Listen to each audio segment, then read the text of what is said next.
Salut tout le monde et bienvenue dans cette nouvelle vidéo consacrée à la carrosserie de la Tesla Model 3. Dans la vidéo précédente, nous avions discuté du traitement céramique.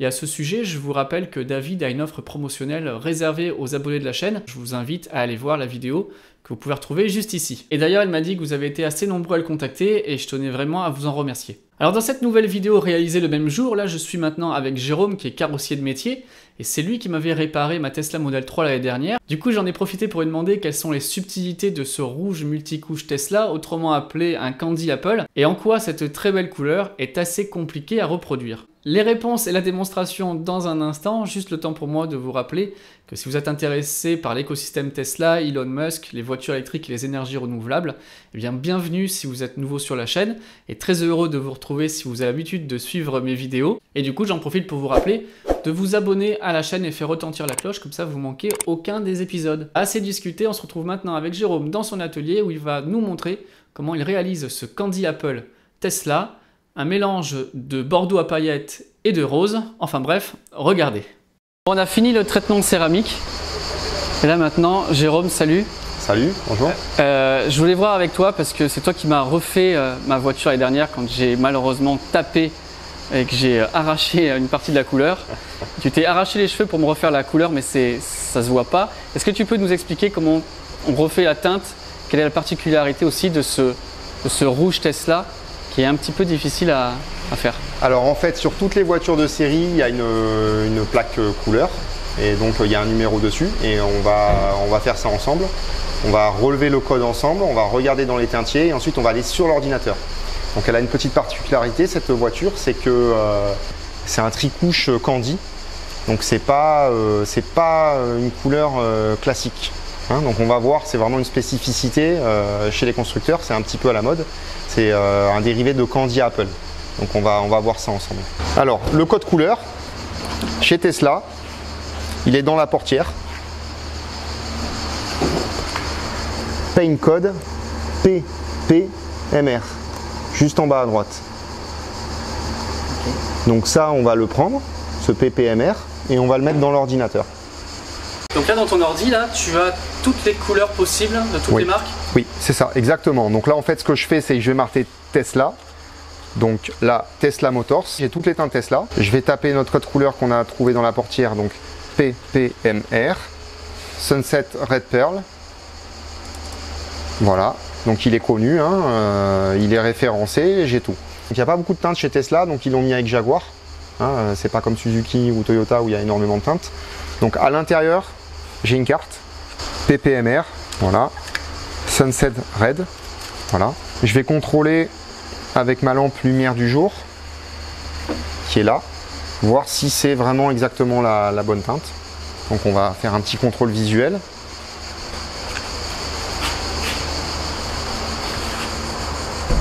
Donc voilà, c'est ça. C'est un Candy, c'est la bonne teinte. Donc on est bon. L'ordinateur me donne en fait une formule.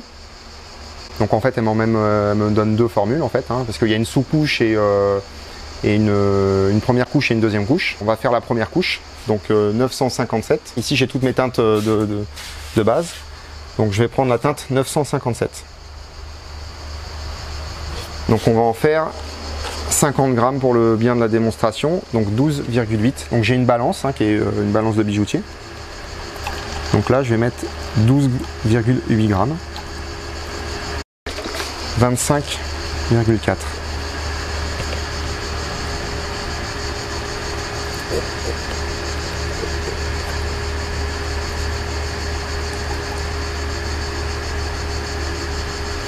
Faut pas se tromper parce que t'as pas du tout la même teinte. Ça c'est un truc de fou. Alors 989. Tu vas devoir faire jusqu'à où? Jusqu'à la fin? Jusqu'à la fin. Jusqu'à la fin pour arriver à... Exactement, à 51,0. En fait, tout ça, c'est ce qui rentre dans la teinte. Waouh. Ouais. C'est pas simplement un pot de peinture que... Non, non, c'est pas un pot de peinture que tu ouvres et que tu appliques. Là, il faut faire la teinte. Alors là, il y a une raison en fait à ça. C'est qu'en fait, tu as à peu près 60 pigments, on va dire, de base. Et ça permet de faire 22 000 nuances. Parce que le problème, c'est que tu peux pas faire de la teinte à la demande sur toutes les voitures, c'est trop compliqué, tu vois. Donc en fait, ils ont 60 pots les fournisseurs mettent à peu près 60 pots de teintes de base, tu vois, qui ont différentes applications. Et en fait, avec ces 60 pots, il te donne une base de données comme une bibliothèque avec toutes les codes couleurs. Et avec ça, tu fais à peu près 22, 30 000 nuances. Enfin, il n'y a pas vraiment de limite, quoi, tu vois. On va faire tout. Exactement. Et après, on se retrouve une fois que tu auras fait ton mélange. Exactement. Attends, Jérôme, explique-moi un truc parce que moi, je travaille pas mal dans le bâtiment et je fais des teintes. Et on te demande la teinte et puis tu as la machine qui te fait tomber les gouttes et puis j'ai la couleur de mon mur. Là, tu vas te faire tout à la main comme ça. Exactement.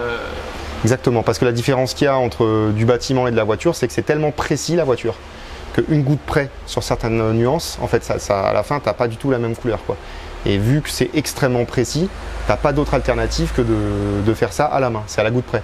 Que le bâtiment, tu vas jamais te retrouver avec des nuances, des écarts de nuances à la goutte près, quoi. C'est de l'à peu près, quoi. Tu vois, mais l'automobile, c'est vraiment extrêmement précis, quoi. Il n'y a pas plus précis que ça. Les coloristes, en général, quand ils se cassent les dents, c'est souvent sur des teintes de voiture. Parce qu'en plus, tu as une teinte vue de face et tu as une teinte vue de coupe. Donc tu as des pigments qui vont influencer la couleur de face et d'autres de profil. Et c'est pas du tout les mêmes pigments. Donc ça, c'est extrêmement précis. C'est pas de la rigolade. C'est pour ça que quand on fait juste un élément, deux portes, la porte avant, la porte arrière, ouais. Il faut que ça soit vraiment exactement la même. Exactement. Alors, il faut vraiment que ce soit pile poil. Alors après, on a des petites combines. Hein. Ce qu'on fait, c'est qu'on fait des dégradés dans les portes quand c'est pas exactement pareil. Mais on peut pas vraiment. C'est extrêmement compliqué de faire un élément sur une voiture au bord à bord, ce qu'on appelle, c'est-à-dire de mettre vraiment que de la teinte. Ça peut arriver, mais c'est compliqué parce que le pistolage peut influencer. Les pigments sont jamais les mêmes. Et puis bon, après il y a aussi il y a les intempéries ou les UV qui peuvent un peu dégrader aussi le pigment. Donc ça c'est compliqué. Donc on fait plutôt des raccords noyés, c'est-à-dire que quand on a une porte, on a tendance à faire l'élément arrière et l'élément avant, dégrader avec la base mat, en fait la couleur, et ensuite revernir l'intégralité. Parce que l'œil humain ne peut pas percevoir cette petite différence de nuance. C'est pas possible. Il peut percevoir quelque chose qui est vraiment à côté. Mais en dégradé, c'est très très compliqué. Donc en fait, c'est un petit peu le truc de magicien, quoi. On va aller dégrader pour vraiment perturber l'œil et qu'il ne voie pas cette légère différence. Donc ça, c'est le résultat final. Voilà, exactement. Donc qui là, doit être ce qu'on a là. Voilà. Alors là, pour l'instant, ça ressemble pas à grand chose parce que c'est pas mélangé. Donc ce que je vais faire, c'est que je le mélange. Voilà. Voilà. On appelle ça un candy. C'est Candy Apple. C'est quoi la particularité? Explique-nous maintenant, là où ça devient un peu compliqué. Là, c'est compliqué. Voilà. Parce que là, j'ai fait la teinte. Donc j'ai la lumière du jour. Donc la teinte qui me sort de l'ordinateur, c'est ça. Je ne sais pas si on voit bien la caméra. C'est pas du tout la couleur de ma carrosserie. Non, c'est pas du tout la couleur de ta carrosserie. Donc en fait, ce qu'on va faire, c'est qu'une fois qu'on a apprêté, on ne parle pas de carrosserie, on parle juste de peinture. Une fois qu'on a apprêté la voiture, on va appliquer au pistolet cette peinture qui est de couleur bordeaux. D'accord? Donc la voiture, elle est rouge. Elle est rouge. Et ce qu'il faut faire, c'est qu'on va, derrière, une fois qu'on a appliqué cette couleur bordeaux, on va appliquer cette couleur. Rose. Et ça, c'est rose. D'accord? Donc en fait, sur le bordeaux, on va appliquer ce rose. Et en fonction du nombre de couches qu'on va mettre, on va retrouver cette profondeur. Voilà. Parce que si on regarde vraiment par-dessous, on voit que c'est plus foncé quand même. Exactement. Un peu, Exactement. On a comme des... Comment dire, pas de la perle, mais on voit c'est ça. Brillant, comme c'est des paillettes. Ça, c'est la première couche en fait. Et le Candy Apple, en fait, c'est les pommes d'amour des foires. C'est-à-dire qu'on met du sucre glace dessus, donc ça leur donne une profondeur. Donc là, c'est ça, c'est un Candy Apple. Donc cette paillette, on la voit bien, on la voit en transparence, du rouge vif. Voilà. Mais ça, c'est juste les deux premières étapes. Parce que dessus, c'est mat. Donc une fois qu'on a mis ces deux couleurs, donc le bordeaux plus le rouge, une fois que c'est sec, on va vernir avec un vernis incolore l'ensemble. Et c'est ça qui est compliqué. Parce que souvent, si c'est pas bien appliqué, il y a des taches, c'est pas homogène, c'est pas beau. Voilà. Donc ce qu'il faut. Et ce qu'on voit là, cet élément ici et l'arrière, c'est ce que tu m'avais refait l'année dernière. Exactement. Exactement. Donc là, je mets la lumière du jour pour qu'on voit bien. Je ne sais pas si on le voit à la caméra. Je me rappelle, j'étais venu, tu étais en train de poncer cet élément-là, l'élément arrière, c'était rose. C'était rose et on a apprêté en noir. Ensuite, on a mis notre on a mis notre peinture. Qu'est-ce qu'il m'a fait à ma voiture? Voilà, c'était rose bonbon. C'est ça. Mais non, ça va. Pas du tout. Ça va. Donc en fait, ce qu'on a fait, c'est que on a peint cette partie-là avec cette couleur bordeaux très foncé. Ok. Ensuite, on a mis ce rose par-dessus en dégradé. Et quand on est arrivé à peu près à la même teinte, on a mis un vernis incolore sur tous les éléments. Voilà. Et donc en fait, par transparence, on voit les paillettes de métal. Donc c'est les mêmes paillettes qu'il y a. Les paillettes, elles viennent du premier mélange. Voilà. Le bordeaux, en fait, les paillettes sont dedans. Voilà. Et ensuite, ça vient, le rose vient recouvrir en fait le bordeaux. Donc ce qui est compliqué en fait, c'est qu'en fonction du nombre de couches que tu vas mettre, tu ne vas pas obtenir vraiment le même résultat, tu vois. Donc il ne faut pas en mettre trop. Mais si tu n'en mets pas assez, ça reste foncé. Si tu en mets trop, ça risque de l'éclaircir la teinte. Donc c'est pour ça on travaille en raccord là-dessus et après on revernit les éléments adjacents pour être le plus proche possible parce que c'est une teinte, on ne peut pas faire un bord à bord avec, c'est trop compliqué, c'est extrêmement technique. Donc dans ton métier de carrossier, c'est le plus compliqué à faire? Ouais, je pense que. Ouais, ce qui te donne le plus de boulot, le plus de concentration? Oui, alors parce qu'en fait, on va dire qu'aujourd'hui sur les voitures normales, on va dire les voitures qui sont sorties par le constructeur, parce qu'après il y a des trucs très compliqués sur de la déco, notamment j'ai un peintre aérographe qui fait des trucs très spécifiques, mais on va dire sur la voiture constructeur. Voilà. On va dire qu'il y a 4 niveaux de peinture. On a les brillants directs, c'est-à-dire qu'on peint et ça reste on va dire brillant. C'est souvent les utilitaires. Ensuite, on a un mat et vernis, donc métallisé, donc ça pose pas un problème particulier. Ensuite, on a du nacré, donc ça se passe aussi en 3 couches. Donc ça, c'est déjà un petit peu plus compliqué. C'est pareil que le candy, il faut faire attention. Il faut pas en mettre trop, il faut pas en mettre pas assez. Il faut vraiment que les fonds soient bons. Et ensuite, je pense qu'au niveau difficulté, le candy, ouais, ça reste quand même ce qu'il y a de plus difficile. C'est pas si tu fais un CAP de peinture en carrosserie, tu vas pas commencer par un candy, hein, parce que tu es sûr que tu vas faire un carnage. Hein. Tu vas commencer par des trucs un petit peu plus basiques. Et on voit vraiment la différence. Ah oui, c'est vraiment flagrant, ça n'a rien à voir. C'est sûr que quand tu dis à un client, je vais te la peindre comme ça, ta Tesla, le client il va dire attends, excuse-moi, mais moi ma Tesla, c'est pas vraiment la bonne couleur. Je pense que tu peux demander au mec d'aller au service ophtalmologique pour voir s'il n'est pas daltonien, quoi. Mais non. Et on voit bien le boulot qui a été fait. Bon, j'ai pas l'œil de l'expert. Moi, tu m'avais refait donc toute cette partie-là. L'aile. Honnêtement, j'ai personne qui m'a arrêté dans la rue pour me dire hey, ça se voit que ta voiture a été abîmée. Donc, ça, c'est bien. C'est comme le chirurgien esthétique. C'est quand on voit pas la réparation qu'on sait que le travail a été bien fait. Ça a été super bien fait. Moi, j'en étais vraiment super content du boulot. Qu'est-ce que tu aurais à dire, toi, l'expert sur la peinture? Moi, je pense que Tesla, c'est une marque qui est un petit peu jeune. Et puis, qui a comme toutes les marques jeunes, qui a un peu des améliorations. C'est des gens qui ne viennent pas de l'automobile. Donc, il y a des jours, voilà, il y a des petits défauts encore de jeunesse, mais bon, ça reste amélioré. Donc, c'est logique de retrouver ça. Quand on voit des constructeurs comme Renault qu'on s'entend, ou même Mercedes, il y a mieux, mais bon, c'est quand même correct parce que j'ai entendu des gens critiquer.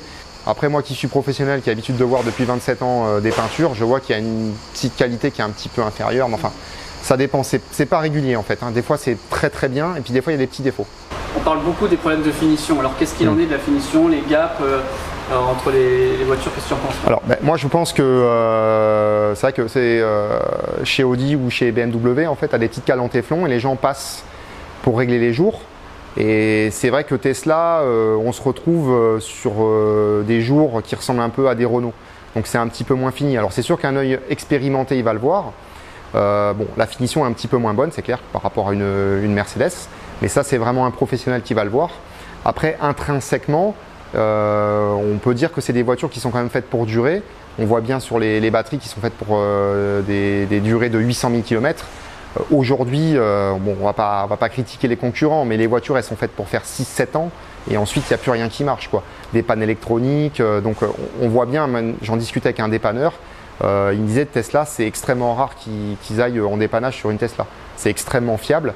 Donc c'est vrai que la qualité de finition, elle n'est peut-être pas aussi extraordinaire que les véhicules allemands, mais bon, en tout cas, la qualité et la fiabilité, elles sont là, quoi. Elles sont là, ça tombe rarement en panne. Quand c'est de la panne, généralement, c'est un pneu qui est crevé, quoi. Voilà. Alors que c'est vrai qu'on a plutôt tendance à travailler sur des véhicules premium très haut de gamme. C'est vrai que tout est beau, mais c'est vrai que dans le temps, les matériaux ils sont quand même assez fragiles et ça se dégrade. On voit bien au bout de 6-7 ans, les plastiques intérieurs, ils ont vraiment du mal à vieillir, les coutures des sièges, même la qualité du cuir. Jérôme, merci beaucoup de nous avoir expliqué, et de m'avoir expliqué, de nous avoir tous expliqué comment ça fonctionne, la teinte et la difficulté de retrouver la teinte, surtout sur ces voitures-là. Surtout sur cette couleur-là. Surtout sur cette couleur-là. Finalement, c'est un bon choix esthétique parce que je trouve que le rouge est très beau, mais il faut vraiment faire gaffe du coup. Ouais, alors en fait, c'est pas que Tesla, c'est à peu près toutes les marques. Les Candy, c'est très joli. Par contre, quand c'est abîmé, ça coûte très cher à réparer. Donc c'est des couleurs qui sont magnifiques, mais ça coûte très cher. Donc ça, c'est un budget aussi qu'il faut calculer quand on achète une voiture. Une voiture blanche et un rouge Candy, les prix sont pas du tout les mêmes. Donc ça, faut l'intégrer. Après, le choix de la couleur, elle est magnifique. Voilà, c'est moins salissant qu'un noir, c'est beaucoup plus profond.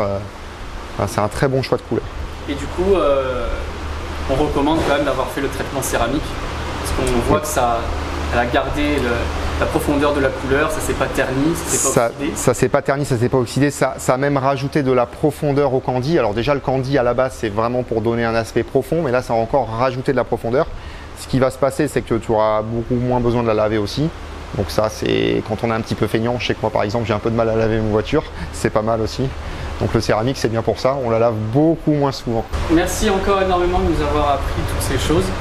Puis on se retrouve très bientôt pour notre prochaine vidéo. Merci tout le monde. Merci. Merci. Au revoir. À nouveau, un grand merci à Jérôme pour toutes ces explications. Alors en résumé, le rouge Tesla, c'est très beau, mais il faut faire vraiment très attention parce que si on doit faire des retouches, attention, ça coûte très très cher. Et tiens, j'en profite pour vous demander, dites-moi en partie commentaire, quelle est votre couleur préférée pour la Model 3 ? Et puis pour les autres modèles de la marque, est-ce que vous avez une couleur préférée? Pour moi, le Model 3, ça serait la rouge, la Model S, c'est la grise, et le Model X, c'est le blanc. Faites-moi connaître votre tiercé. Et concernant la couleur rouge, vous avez vu les deux échantillons de peinture. Est-ce que vous saviez que c'était un mélange de rose et de bordeaux à paillettes? Pour ma part, j'en avais strictement aucune idée. Et juste avant de vous laisser, je voulais vous rappeler qu'on a lancé une boutique de produits dérivés sur la chaîne. Si vous êtes intéressé par un t-shirt comme celui-ci, Tesla Riviera, eh bien vous pouvez vous rendre sur notre site Tune2. C'est des produits qui sont biologiques ou éthiques, réalisés en France près de Bordeaux. Si ça vous intéresse, vous pouvez toujours aller voir, le lien est dans la description. Nous, on se retrouve très bientôt pour de prochaines vidéos. Comme d'habitude, si celle-ci vous a intéressé, n'hésitez pas à la liker, à la partager, à vous abonner à la chaîne. Ciao tout le monde!